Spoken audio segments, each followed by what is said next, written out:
All right, Saturday, and we are here on this weekend. This is your favorite podcast on KMTV. We are the best from the West. If you put it to the test, we beat the rest. And of course, this is your favorite podcast here this Saturday. Saturday, the first Saturday, right? The second Saturday in March. Oh, what a way, what a way. And today, it is a very, very good show. Oh, that is good program today because we'll be featuring one of the pillars of our politics or political, what would I say, political arena. And he is going to be our special guest today, Professor Alaric Tokpa. He is an educator, and of course, he's also a civil rights leader. And his personified name in Liberian political landscape crystallizes a brand of progressive ideology, walking, talking, and emotionally expressing the ideological construct of democratic ingredients through the halls of the University of Liberia. Professor Tokpa's enormous political influence or experience characterizes him with clout as a voice crying in the wilderness for justice, strategic development, progress, and peace and stability. You do not know about Professor Tokpa, how he garners his strength and resolve to stay above the fray. Moreover, Professor Tokpa is concerned about the rapid deterioration of Christian principles and values in the lives of young generation and those who are trusted with the mantle of authority in state structure and other functionaries in the Liberian society. Many of you know Professor Alaric Tokpa for his eloquence and apparent advocacy for justice, equal rights, and economic opportunity for the voiceless in the Liberian society. The professor believes in the memorable framework of the Liberian Constitution's preamble, which states the dependence on God's divine providence for the Liberian state survival. So then, why is it our homeland's Christian heritage is so cardinal or cardinally significant for survival and progress? The professor here is our special guest today, and he will discuss his personal faith, patriotism, and factors pertinent to moral growth and progress of our beloved land. And I'm so glad here to be with our co-host, Reverend Suarez Dede. Reverend Dede, today is another day.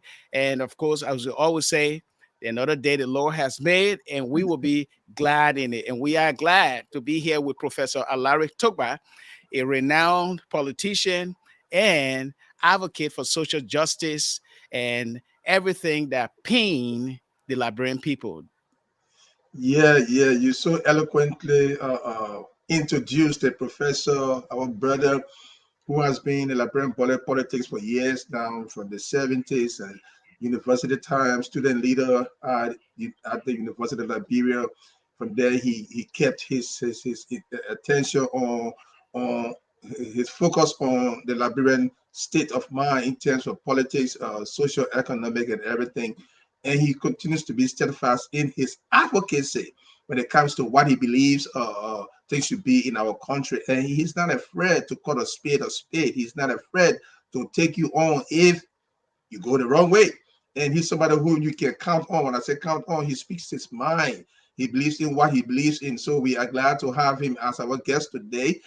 This is a wonderful day that the Lord has made. Of course, we are rejoicing and we are glad in it. And I want to welcome you, brother. I want to welcome you for your own hard work. I keep saying this. People who don't know what you do, I mean, the background work. We cannot explain all, but I want to thank you too for the attention, the hard work, the dedication, the commitment to make this program what it ought to be. So we want to welcome one of our guests today. We are happy. Please comments. We want to get your comments, your suggestions, and your views on what we're saying, and call us out if we say something that you don't agree with. Good. That's a democracy. So welcome, Alex. Welcome, buddy. Welcome. God bless you. Yes. Thank you. All to God, all the glory. In terms of democracy, we're going to be talking about democracy in the context of the Liberian arena. That is our politics and our Christian heritage. And also, we'll be looking at where our nation is heading. And I believe that as Christians, we need to be talking about these factors that are so germane to the growth of our country. And so, if you're just joining us, we would like to say welcome. Professor Alaric Tokpa is here to spill it out. Okay, he's going to say what he has to say. And some of you know him in politics, but he has a lot of good things to say because he's concerned about the young generation, the deterioration of our moral values when it comes to our Christian heritage. So it is something that we need to talk about. And we all will learn from the professor today, from his fountain of wisdom. May I put it that way? Because he has been around for a long time. And so we'll make your voice heard by you making your comments, opine, that is, write your comments, what is on your mind. You can also write as we carry on our discussion here. And this is KMTV. Once again, we are everywhere. KMTV in collaboration with Gracious Hope Live Podcast. Welcome once again. And without much ado, we are so happy to bring in the professor here, Professor Tokpa. We'd like to say welcome and welcome to our live stream. The audience, global audience watching this program now, they are so pleased to see you here today to share your experience as a whole. So we'd like to say welcome once again. I am honored by your invitation. All right. Now, we watched you yesterday, Friday. You deliver an eloquent and heartwarming speech. I call it, Pastor Dede calls it, you were preaching. He says, he's a preacher now.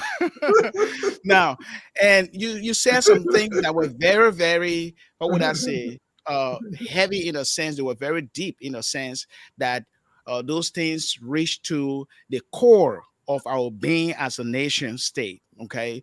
And that is starting with the foundation of our country. In fact, if you look at the preamble of the Constitution, it says right here in the preamble, and this is the reference to the ultimate source of authority and motives for writing the Constitution. It says, acknowledging our devout gratitude to God for our existence as a free, sovereign, and independent state, and relying on his divine guidance for our survival as a nation.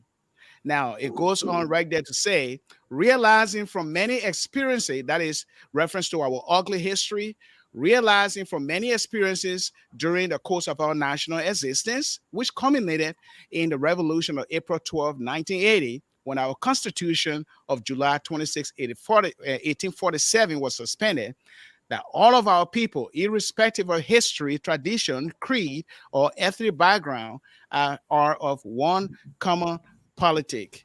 Now, if you look at this, you look at right next to that, you see the reference to our solidarity as a people and fraternity, existing or exercising our natural, inherent, and inalienable rights to establish a framework of government for the purpose of promoting unity, liberty, peace, stability, equality, justice, and human rights under the rule of law, with opportunities for political, social, moral, spiritual, and cultural advancement of our society for ourselves and for our posterity, and having resolved to live in harmony, to practice fraternal love, tolerance, and understanding as a people, and being fully mindful of our obligation to promote African unity and international peace and cooperation, do hereby solemnly make, establish, proclaim, and publish this Constitution for what?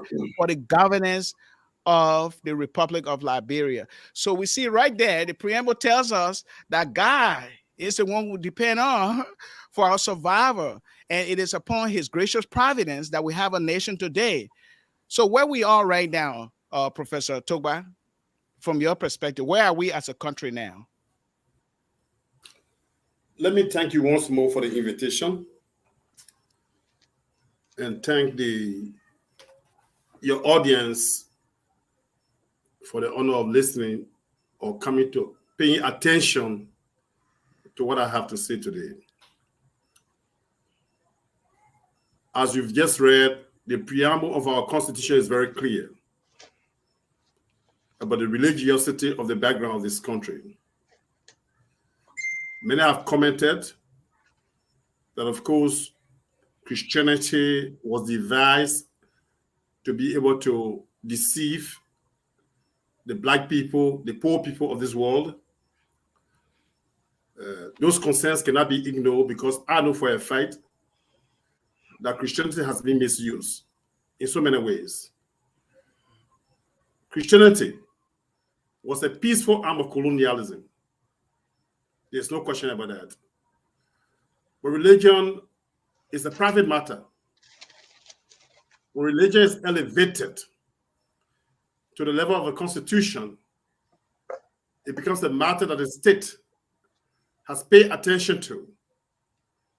When that becomes the case, then we find ourselves on obligation such that it becomes imperative for us to insist on the need not to misuse the name of religion. It has been said that because many people are religious, there's a tendency for the political class to use religion to woo the people, to deceive the people. That is very true. In contradistinction to what the preamble says, the practices in Liberia are satanic. For instance, look at the correlation between the rise in racialistic killing and the drive towards election 2023. It seems as if the closer we get to election, the more human beings are killed. Biblically, what did Saul do in 1 Samuel? He turned to the witch of Endor. He wanted to console his family because God had turned his back on Saul, the first king of Israel. It is not possible for a witch to use the power of God to summon a prophet of God. When you summon a familiar spirit, that is a demonic representation of somebody. So when he assumed that something had appeared, it was a familiar spirit that brought a message of his doom. And he was informed that he was going to die. So for all those who are consulting witches and killing human beings thinking that they can derive power from the extraction of human parts, you are doomed.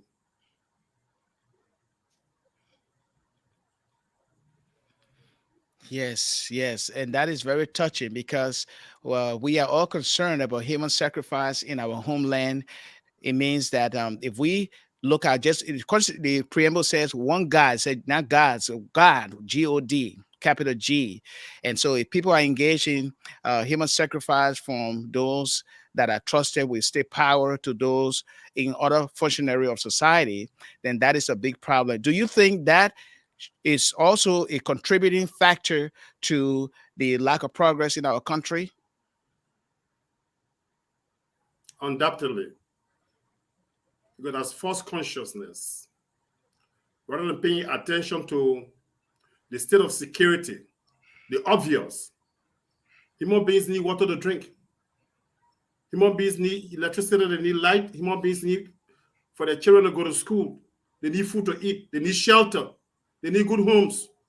They need employment. They need work. They need to be supported in the post-war period so that they can engage the soil to produce. They need to engage in trade.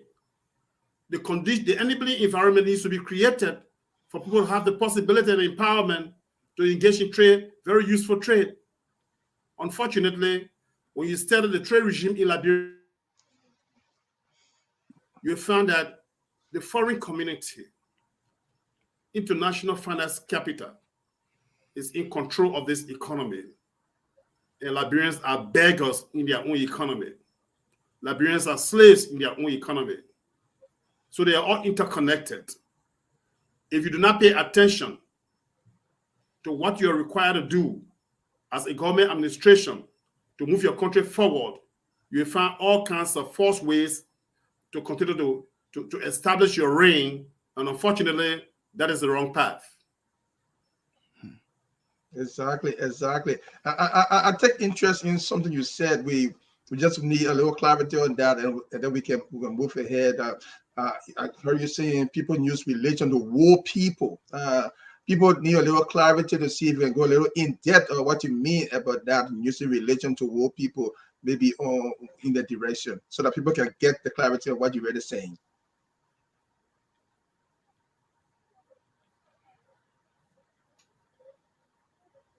Did you hear me?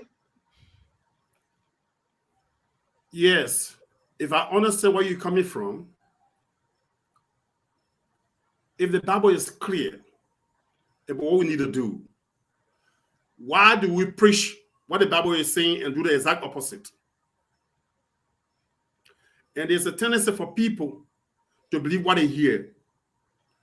That is why it is dangerous to believe everything you hear and everything you read. The message may be correct. It will take you on account of the message. Then we hold you responsible to link what you're saying to what you practice. What I'm saying is that because of the power in religion, there's a tendency to use religion, say many Liberian people, for example, as very religious, to use religion to pretend that they are on a godly path, while in practice, they are on a satanic path. In this battle between Satan and God, you cannot deceive yourself. If you're not for God, you're not for God. You for Satan, you for Satan. But be ready to bear the consequences of your actions.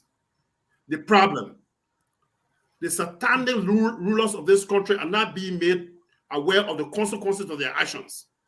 And that is why when you see people like us standing up today to become part of the medium of exchange of information for our people, is to be able to debunk their very activities. Why is it some of these very people who were walking among the common people yesterday and pretending that they were for common people, today do not even say hello to their very friends who voted for them? Why is it, as I said yesterday, they ignore the fact that there are many children who voted for them who are still living in graveyard? The feeding of those children on a daily basis is not necessarily a solution to the problem. You got to take them away from that environment. Because in the first place, the DDR program in Liberia was not successful. I was a part of the terminal evaluation of the UNDP program in Liberia, UNDP Liberian government program, in the first decade of the new century. The country was not totally disarmed. They were not totally demobilized. They were not reintegrated. Some of them were just reinserted into communities with a rehabilitation. And that is why they have become a threat to the society today. Why should we be afraid of the criminals? I said, when I move into the community and I park my car on the outside, people say I had to take my car to parking lot. And I said, who should be afraid of whom? I should be afraid of the criminals, or the criminals should be afraid of me. So I parked my car, and the very night the battery went. And we had that interaction all time until I stood my ground. My car started to park in my yard, and community people started begging me to park their cars in my yard. I said, I'm not responsible if anything happens to your car, but you're welcome to park your car in my yard. I'm just saying this to suggest that if it is possible for government to stand up to the criminal community, if it is possible for the community to stand up to the criminal community, It is possible to be able to throw back some of the bad behaviors, but it is not as simple as that. When you have a society in which there are criminals in every school, in every community, in every institution, it is an issue. To solve that problem, you got to look to the history of the country. You got to look to larger concerns, the control of the economy, the government establishment, the government administration. When government officials are bringing in drugs into this country to fool our children, to continue to deceive them, to support them, to destroy our children, then it is a larger issue. It is much more than just 1-2 persons taking advantage of their possibilities and protecting themselves in a community. We're talking about the protection of a whole society.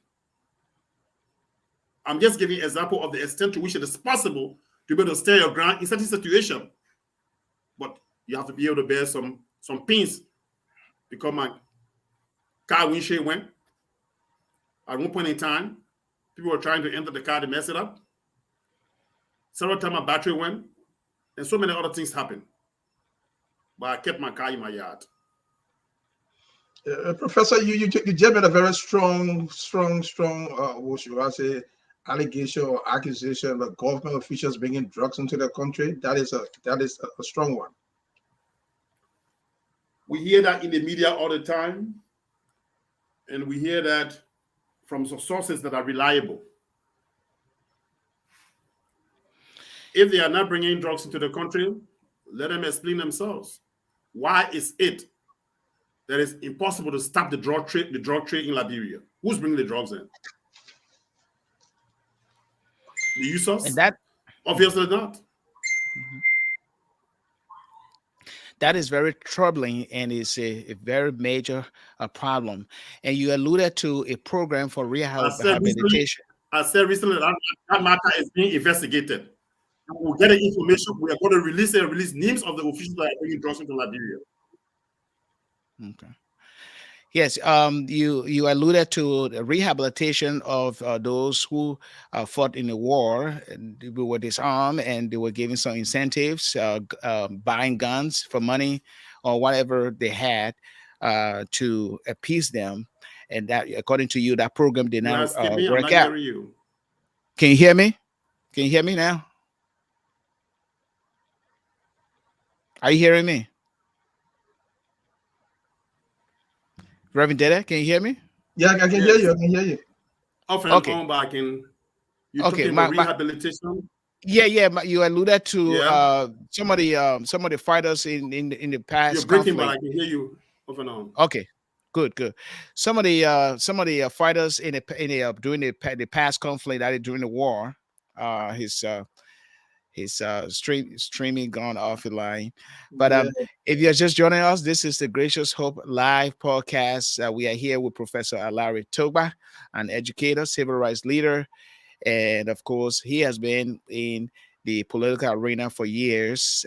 He was a student leader, and later on, he in fact was a vice presidential candidate to Cletus Watterson at one point as part of the coalition that later on broke out during the past election between Charles Taylor, Liberia former president, and some other political parties. And he has been around for a long time. And so today, the reason why he's appearing is to talk more about the progress of our country, looking at the progress, or looking at some other factors such as our Christian heritage and how our country is now faring, as well as the future of the country. And he appeared on a news conference yesterday in which he expressed concern about the young generation and the deterioration of our moral values. And so he is concerned about that. And as we all know, this program is all about talking about contemporary issues that affect the Christian faith. We talk about matters that concern you, that are biblically based with God's truth, absolute truth. And Reverend Dede, he unveiled some things here about and some accusations regarding how some government officials are complicit in bringing drugs into the country to harm our young people. That is so disturbing. Indeed, it is, and that's why I went back on it so that he would elaborate a little bit. But his source is the media, because Alaric Tokpa, Professor Alaric Tokpa, will not just utter things that he cannot prove or give reasonable sources for what he's talking about. And he said he heard it from the media. And what I hear him saying, if that's not the case, then let them explain themselves. But I don't know if the media name names. I have not come across that story yet. But I know he quoting the media and the rest of that. Maybe we got to do a little follow up and on the Liberian media and see which media reported that, and maybe we can take it from there. But it's a serious allegation when government officials are bringing. And we are also doing some research on this. Wonderful. If we come by the news, we'll release them. Great. It's a serious allegation, Alex. When we hear that government officials are bringing drugs into the country, that means it's intentional. And if it's intentional, why are you bringing drugs into the country? Is it for JFK or for other use in the society? To stupefy our children and grandchildren. Wonderful. So if that's the case, then it's something that needs serious and intense investigation, because we don't want to just throw allegations around. We want to make sure those government officials or these government officials are brought to book, because they're destroying the minds of the youth. The people who should be leading the country tomorrow, their minds are being destroyed and polluted by these drugs. So it's something to really investigate, at least. It is. And I remember we had let me just say this. Go ahead. Let me just say this theoretically. Any time in a post-war situation, if you see the persistence of crime, like armed robbery, drugs, and what have you, more likely than not, state officials are involved. That's a serious thing. It is.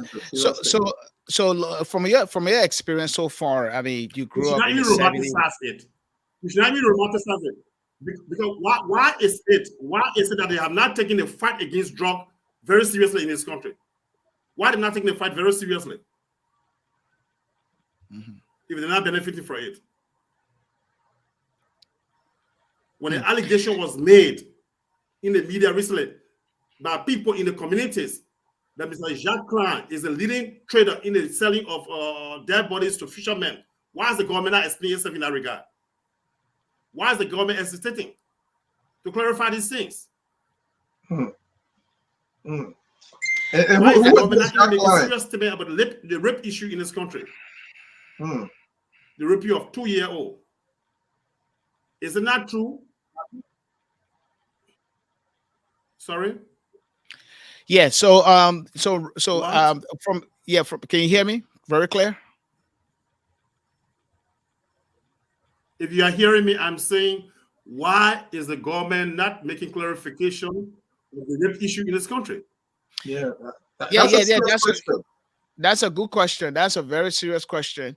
And just as we, did a whole series on human sacrifice in Liberia some months back, we are hoping to follow up on that, because one of our guests will appear on our program here. Yeah, we hear you. Yeah. A few weeks ago, Stanton Peabody, he also said that, yes, he made mention about even dangerous narcotics that were entering the country and affecting young people. So when he said, when we're talking about those we term the Zogos, let us not forget that they are not just drug paying money all by themselves. The drugs are coming from somewhere. So it is something that I believe that we all need to be talking about if we want to see our country survive in the future. That was a technical difficulty that he's having right there. But I was hoping that he will he's logging back in. And I was hoping, Professor Tokpa, if you can hear me, I was hoping that you will somehow if you can somehow give your perspective on all through the years you've seen leaders come, leaders go. And all of our leaders, all of our presidents, when I say leaders, I mean from the presidential level, in the legislature, in the judiciary, they are predominantly Christians. They profess to know Christ, and they have a membership in churches. Some of them serve on boards. But if you look at public policy and its implementation, we see that our country is not progressing as far as other African countries that we see today. In Liberia, given its history, is the oldest independent African country. So my question is, what is really going on here? Is it a compromising of their faith in our duty as public officials or in other functionaries? What is your take on that?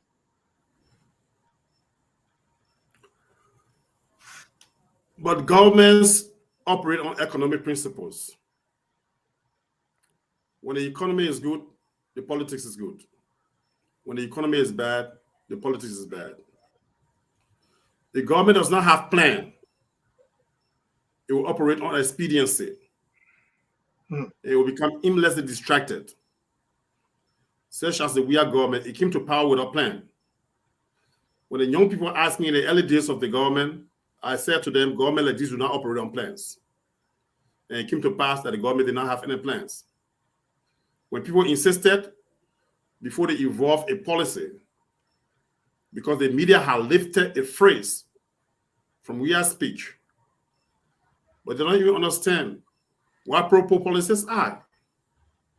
Those are policies that exist in other kinds of countries, and what they just took it and assumed it was just easy to implement.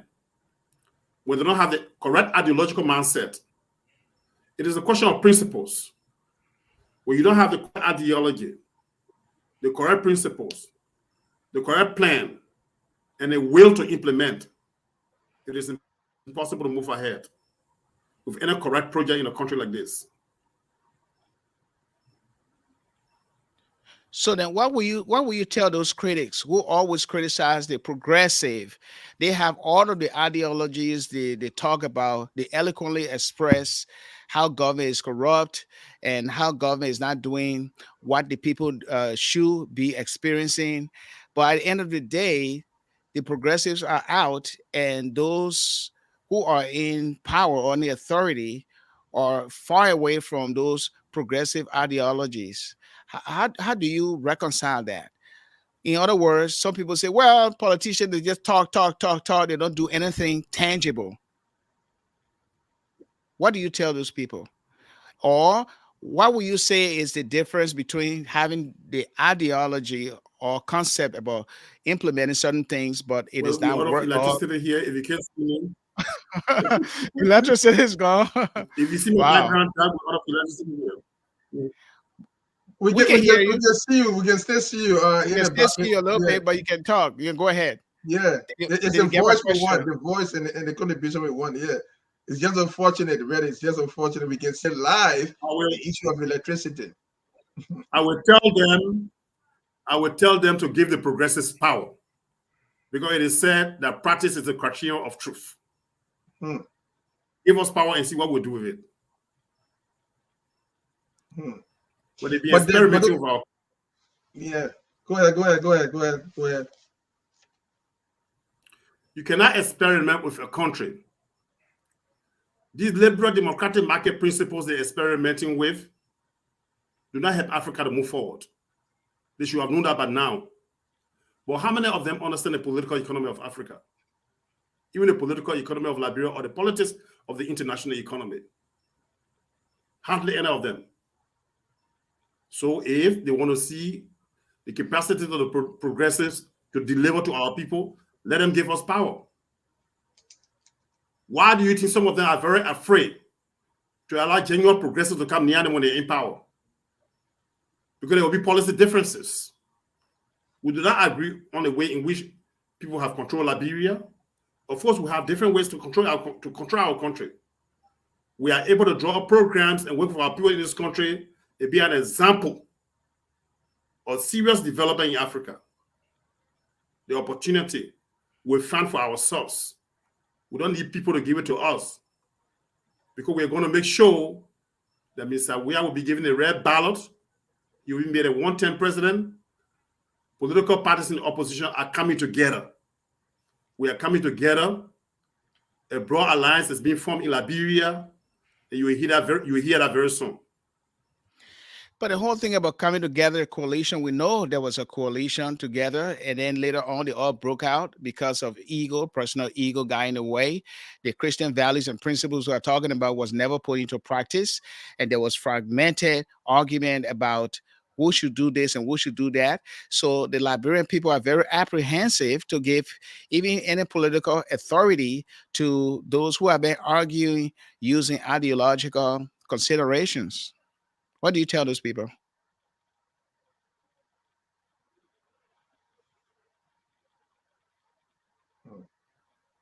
Maybe it's frozen again. I Can you think hear me? that's, yeah.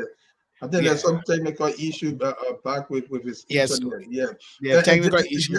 yeah, and Hmm. just to add to that, Alex, we see the Mr. Cummings in I mean not in jail, sorry, in court right now with this with the Rick Monroe amongst them, and so if you're talking about coalition coming together again, Liberians might not even take it seriously because the one that they had, they kind of failed and crumbled. So people might not want to take any heed to that. And then talking about progressives, Liberian would say it, progressives were around. They were those surrounded him with the progressives, and things did not go as they should have been. So there'll be a lot of kickback or a lot of opposition to that comment because we want to be clear and frank with the discussion today. People have the different views on progressives. Some feel progressives feel the country, and progressives have to clarify and explain why they did not or they don't feel that maybe let the country down or they feel the country by their own in fighting the rest of that. So that is a serious call that people will really challenge, Alex. That will challenge. Yeah, yeah, and we have evidence. Even the coalition that should have rallied around Cletus Watterson. I remember there was a coalition that came together against Taylor's NPFL, MPD, his political party Yeah, of the NPP. Mm-hmm. MPP, Mm-hmm. and they splinter into various areas, and they broke up, and they could not even support Cletus Watterson at the time. Now this new coalition that came together with Mr. Cummings, Benina Uri, and the Liberty Party, UP, crumble again, Unity and so Party as well. The Unity Unity Party too. Party. Mm-hmm. And so it is a very it's going to be challenging for those who believe in progressive ideas or concepts in forwarding our country when it comes to development and growth. They will have to do a lot of convincing. And if you're just joining us, I would like to say welcome to the Gracious Hope live stream podcast. We have our special guest, Professor Alaric Tokpa, who is facing some technical difficulties right now. He was on, but electricity um, cut through, and so he couldn't come back on. And that is the situation in our homeland. The electricity is not stable. I know they are trying their best to do everything by providing at least an ounce or here and there for them, but it is not all areas. And so our guest was on, but he had to somehow leave because the electricity, went away.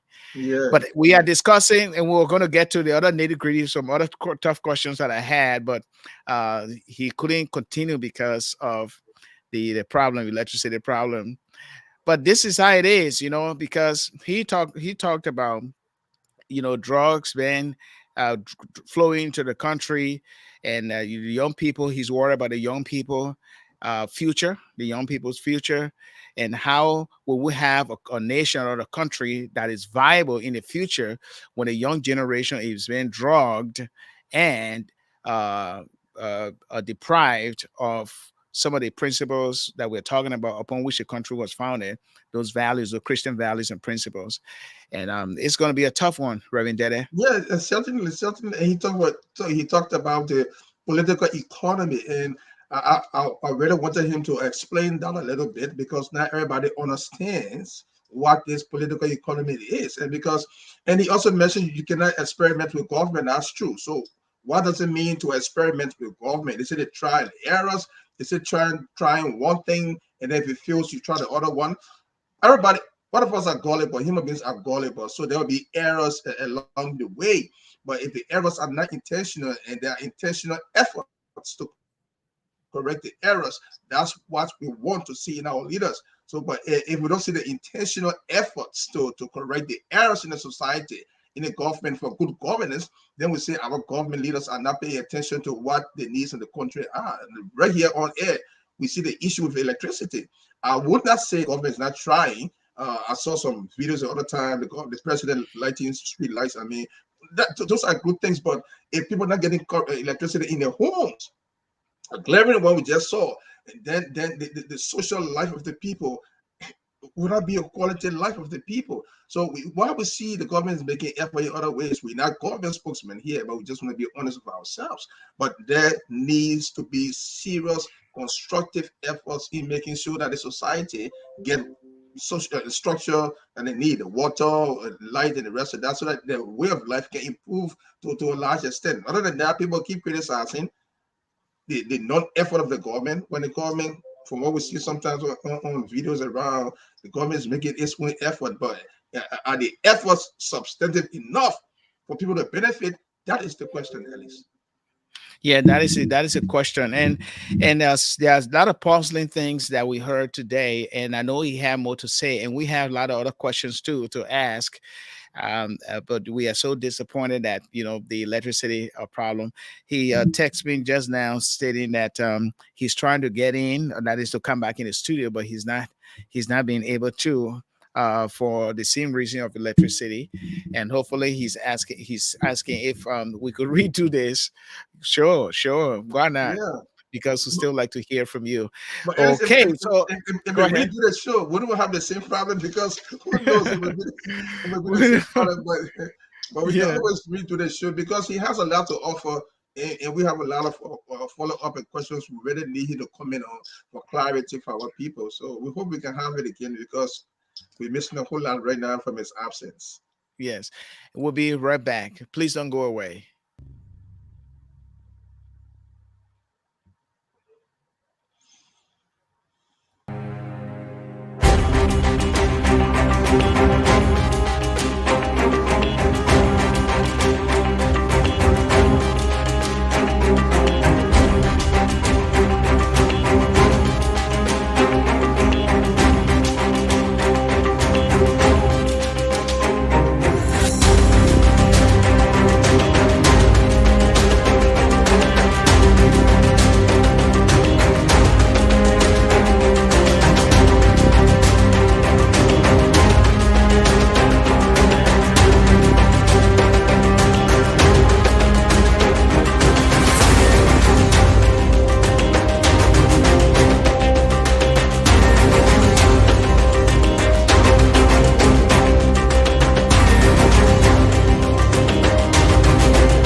Okay, this is KMTV and Gracious Hope Bible Fellowship podcast here this weekend. And of course, our special guest couldn't continue. He started off very right, but electricity was nowhere around in the middle of the program, so he had to go. Hopefully, we'll get him back here to talk more about our homeland, the Christian heritage, and peace and progress or stability in our homeland. And I'm here with Reverend Suarez Dede. Reverend Dede, we look at our country today. We see some progress here and there, but we should have been a country, and I'm not just talking about this government, but we have had previous governments. And when it comes to progress, a road network or and making it more accessible for farmers in the hinterland to carry their goods to other cities. We don't have a complete road network connecting the entire country that is so smooth. We have the problem of we have the problem in our education system, where we have a whole generation of young people growing up in state-funded school without learning anything about God. We also have some problems in our healthcare system. We just heard that the entire hospital in Buchanan, Grand Bassa County was burned to the ground, and the president, President Weah, was there to visit the scene to uh, maybe provide funds to rebuild. And hopefully, we hope and pray that the people of Buchanan will be able to breathe on air if a new hospital is rebuilt by this government. And we look at other areas, which, of course, has to do with security, where crime rate is very high, ritualistic killing going on, rape, and a lot of other things going on. And some other people will say, well, that society, crime happy everywhere, and that society is. But if you look at crime happening without justice being avenged to the perpetrators, then that is a problem, Reverend Dede. Yeah, that is a problem, Ellis. That is a serious problem, and it to be honest to our viewers, it saddens my heart when we have to name all of these different things that are happening in society that we don't see in a concrete investigation by the police apparatus. We believe the law enforcement are also Liberians, and we don't doubt that they have interest in making sure that culprits or perpetrators are brought to justice. We don't really doubt that, but we look to see concrete actions. John Tokpa died, William Tokpa III died. I'm not even died, but murdered in their homes. And this immigration woman whose name can't come to mind now, she was murdered in her home. And as far as I know, we have not seen any investigative report and the results of that late given to the society, to the media, to know what has been the outcome of these investigations. We don't want to take anything from the state apparatus when it comes to security. We know they mean well, but we want to see some actions in this situation. We heard about this young man torn cut in his mouth. What has happened? We've heard about rapes and the rest of that, of babies and the rest of that. What is happening? And these news are disturbing, to say the least. When we hear these things and we don't see any follow-up investigation from the police and who's responsible for a long period of time, it is disturbing. We're talking about the time, the length of time it takes to investigate a matter. It's when a tongue is cut from the mouth. What happened? If a baby is raped, what happened? If a 15 years young man raped a 13-year-old person, what happened? These are things that are bothering the people. So when people speak about these things, it's not that they don't like the government, but these are issues that the government will have to really pay attention to. And listen, I'm not saying that the government is not paying attention, but we don't see the concrete actions in terms of investigative report and the outcome of these investigations. These are things that people want to see, to know that the government is working diligently to lay all these things to rest. To rest, we heard about rape in the Liberian embassy. I think it was in Nigeria. We don't know the outcome of that. What happened for that rape? So these are legitimate concerns. And most times, when you see people criticizing these things, government supporters will say these are people, they are disgruntled and they want to see the government down for the criticizing the government. Of course, the government needs to be criticized to see where the issues are. Government are not perfect people. No, President Weah is not perfect. I believe he's trying his best. He will not see everything. So it's from the advocacy, from people seeing these things, that he will say, oh, okay, now I see what's happening among my people. Let me get involved and fix the situation. The president is a human being. He has his own emotions, and I'm sure he gets unhappy when all these criticisms come. But Mr. President, your people really got to get down to the basis. They got to face this issue and help you succeed. Now, we're talking about the hospital in Buchanan. Yeah, got burned. Why? Is it arson? Was it an accident? What happened? We need to know these things. But on the good side is I follow a broadcast, a live broadcast of the dedication of dialysis, I think connected to JFK, which is a good thing. We have people in Liberia that have diabetes, kidney issues, they need dialysis, and I'm glad I want to commend the government for that, with their partners for that. We will commend the good things, but we will call all the bad things, because while we are Liberians, we might not be home now, but we still love our country, Ellis. We still love our country. And we have one of our listeners here saying Liberia's problem is not teaching kids the Bible, or rather, our main problem has been the very Christians who have served as leaders. From the Mm. president down, all been Christian. Now that we have a quote unquote pastor as a president, the case is even worse. Our main problem, I think, is a holistic consideration of all faiths in Liberia. Christian leaders have failed us. We need to try people from other faiths. Did he say the president's a pastor? I don't know that. No, he said now we have that his opinion. He said the pastor because President Weah gets on the pulpit from time to time and share what is on his heart. So that's why he's trying to characterize him as a pastor. He is saying that Christian leaders have failed because all our leaders have been all Christians, and our country has not gone to where it should be. That is when it comes to tangible progress, but it's all infighting, war, conflict, and we are like recircle. It's like a recircle syndrome. A vicious So for cycle. him, Mhm. Imam Janika Toure is saying maybe it's time to have a Muslim leader. But to me, change does not only depend on who is the president, though. I think change has to do with you. Change starts with you. You can start change from right in your family life, your community life. You can do something from your community level until up to society.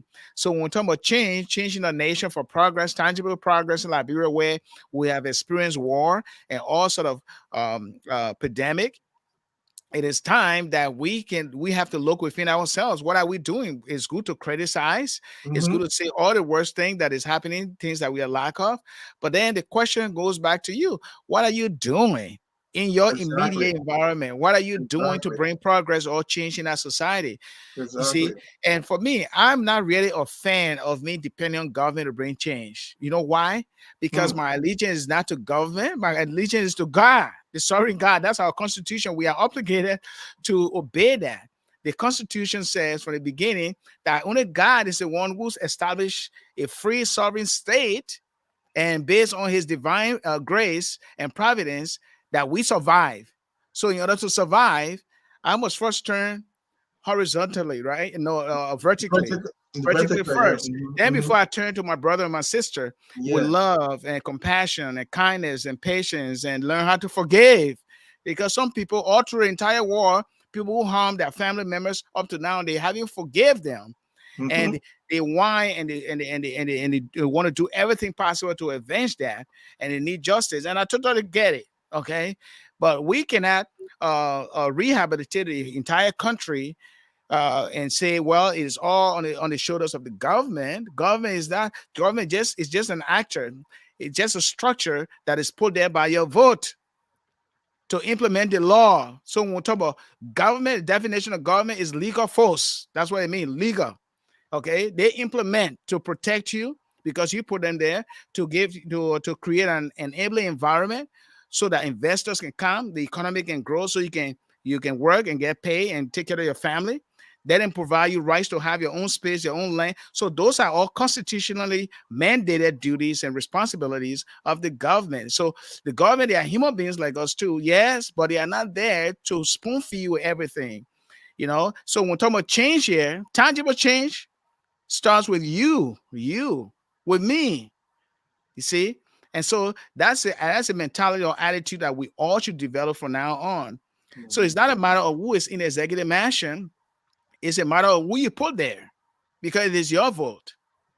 I'm True. going to I'm going to soapbox here, but Yeah. that's how it is. That's how I Yeah. see the Mhm. reality.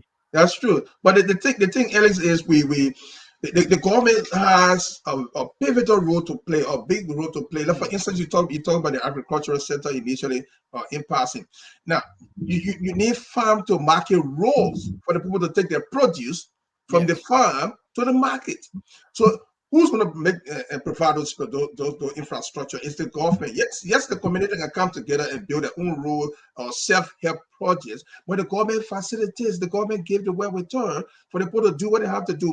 My disappointment is when you call out these things, people in the government or some people in the government will start to attack you and calling you different names because you're trying to call out the issue. You don't call out issue because you want to be antagonistic to the government. You want the government to improve. Remember, we had Reverend George on this program. He visited Liberia, and he mentioned paying $75 at the airport for I think coronavirus test and the rest of that. And then we had it. Some of the comments we heard was, you guys sitting in America and just criticize and the government needs money to have the test. Yes. George wanted to ask a simple question: what is this $75 used for? And it was a big issue. I mean, there's nothing written to clearly explain, as you do, a sensible person would do. Okay, the $75 is for X, Y, Z, so that those who don't know will be informed and even want to encourage the payment. But it was a big issue when Reverend George raised it. They criticized him. Oh, you sit in America and you do all kind of thing. The money is used for X, Y, Z. That person who is receiving the $75 at least should be able to clearly, succinctly, eloquently explain what the money is for, so that we educate the people who come into the airport and leaving. Now, besides that, we're talking about infrastructure. The light, we just saw the light going off. That's what we lost our guests just now. It's clear. It's no secret. The issue is there. So don't get angry when people criticize you or call out this issue, but rather try and fix the issue so that the issue can be resolved. We have a problem in Liberia, and our problem is us, Ellis. The former president of Liberia, Benedict, vice president, said the problem of Liberians is Liberians. And that's true. Benedict Warner cut it to the chase. The problem with us is us. We sing praises to our leaders when we know they're making mistakes from time immemorial to now. And this is our problem. Criticizing the government does not mean you don't like the government, but you want it to be better. But then on the flip side, Ellis, our leaders promote that. If you criticize them, you tend to be their enemy. So it's a difficult situation to deal with as we find ourselves as Liberians who love our country. We'll keep talking and praying and hope that the government will see reason in understanding why the advocacy is always about, not to tear anybody down, but to see us growing as a nation state, as a people who have come a long way, one of the oldest states, independent states in Africa, to show the light in darkness. That's why we are all about it, and that's supposed to understand where we come from.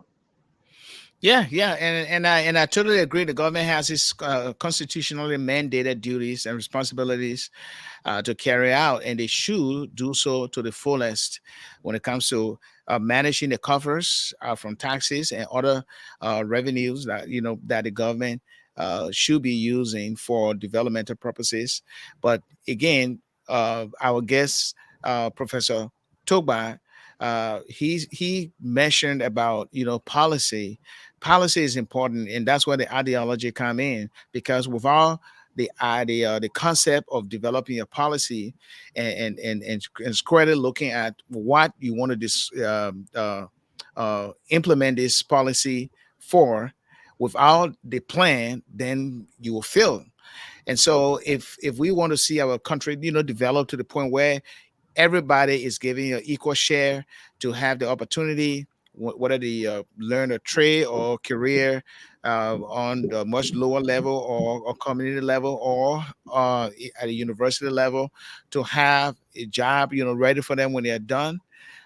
If those things are going according to plan, yes, we'll have a viable economy, and we'll have people working for their own money, and people don't really have to go and take other people's stuff.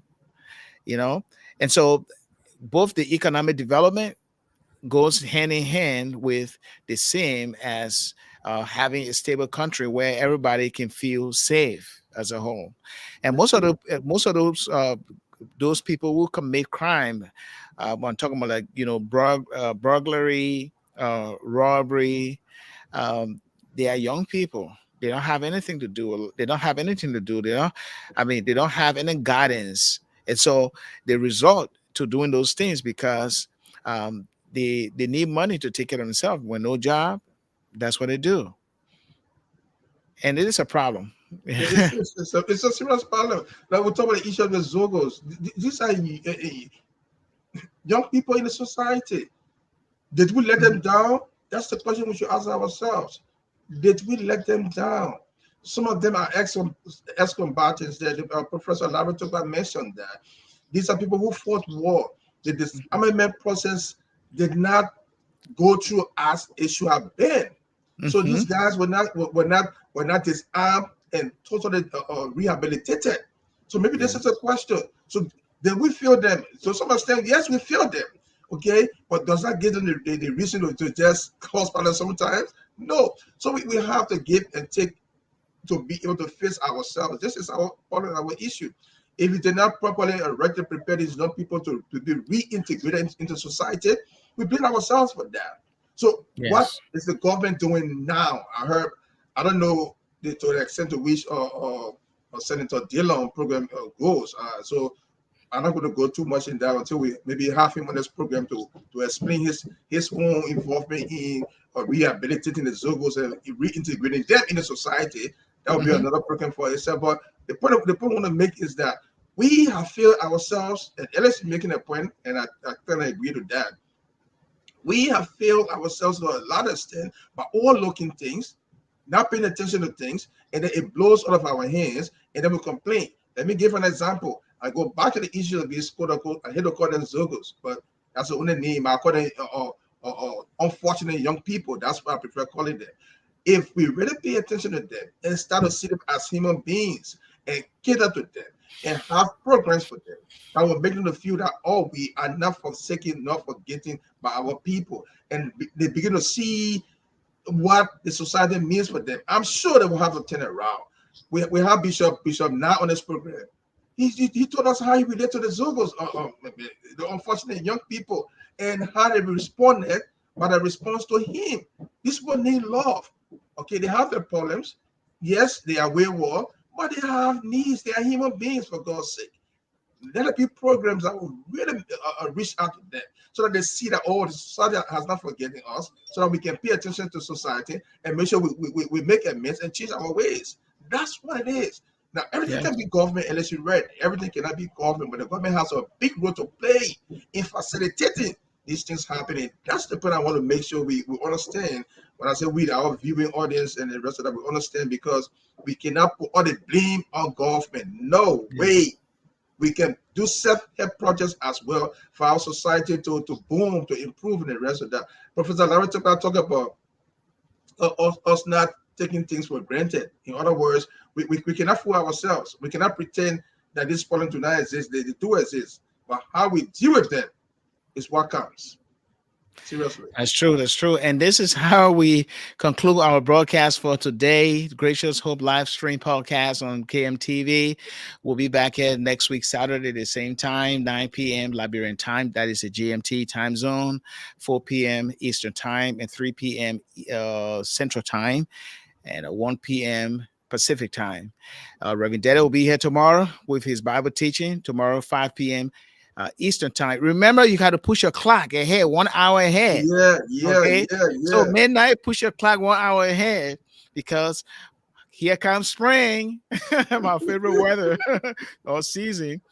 Okay. Thank you so much. It was a pleasure being with you here. And thank you. And please share our link with your friends, your family, and relatives. Until then, my name is Alexander Red, your host. And of course, Reverend Swat S. Dede, the co host here. And we'll see you again. Thank you so much for joining us, and have a blessed weekend. God bless you. Bye bye.